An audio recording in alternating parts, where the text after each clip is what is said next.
মোৰ জন্মৰ পৰা এতিয়া বৰ্তমান মই 30টা বছৰ পাৰ কৰিলোঁ কপিলীকাণতে থাকি। আগতে বাৰিষা কালত পূৰা মানে ভয়পূৰ বানপানী সোমাবই, বহুত নানান ধৰণৰ পৰিছে। কিন্তু এইবাৰ একদম দেখা পাইছোঁ যে বালিয়ে বালি, আপোনালোকে দেখা পাব ইমান বালি ওলাই গৈছেগৈ। আৰু এইটো পৰিস্থিতি হ'লে আমাৰ কপিলীকাণৰ ৰাইজৰ এটা প্ৰব্লেম হ'ব, কেলে মানে পানী থাকিলেহে আমাৰ দামকলত পানী ওলায়, নহ'লেতো আমাৰ কি অৱস্থা হ'ব এইটো ধৰিবই পৰা নাই। এতিয়া আপোনালোকে চাব পাৰে, চাওক আপোনালোকে কিমান বালি ওলাই গৈছে নদীখনত। বৰষুণ নোহোৱাৰ কাৰণে চাগে তেনেকুৱা হৈছে অৱস্থাটো, কিন্তু এনেকুৱা হ'লেতো আমাৰ পৰিস্থিতি বহুত বেয়া হৈ যাবগৈ।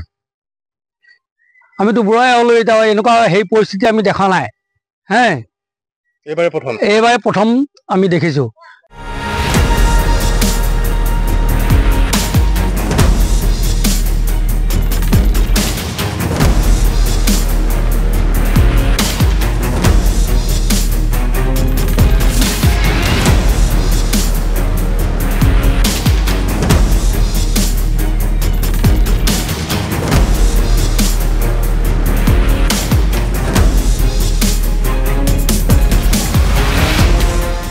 মোৰ জন্মৰ পৰা এতিয়া বৰ্তমান মই 30টা বছৰ পাৰ কৰিলোঁ কপিলীকাণতে থাকি।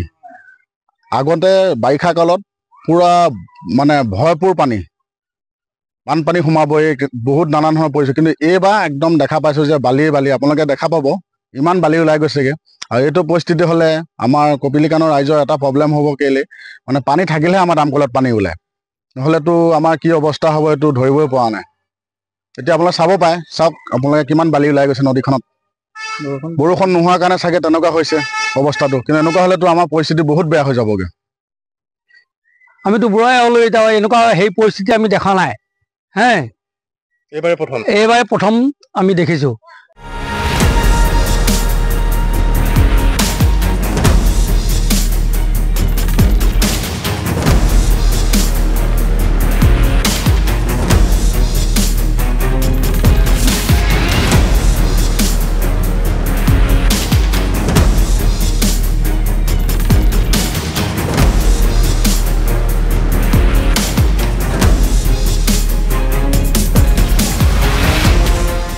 মোৰ জন্মৰ পৰা এতিয়া বৰ্তমান মই 30টা বছৰ পাৰ কৰিলোঁ কপিলীকাণতে থাকি।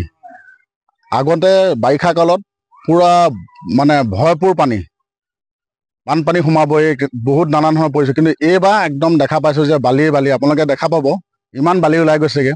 আৰু এইটো পৰিস্থিতি হ'লে আমাৰ কপিলীকাণৰ ৰাইজৰ এটা প্ৰব্লেম হ'ব, কেলে মানে পানী থাকিলেহে আমাৰ দামকলত পানী ওলায়, নহ'লেতো আমাৰ কি অৱস্থা হ'ব এইটো ধৰিবই পৰা নাই।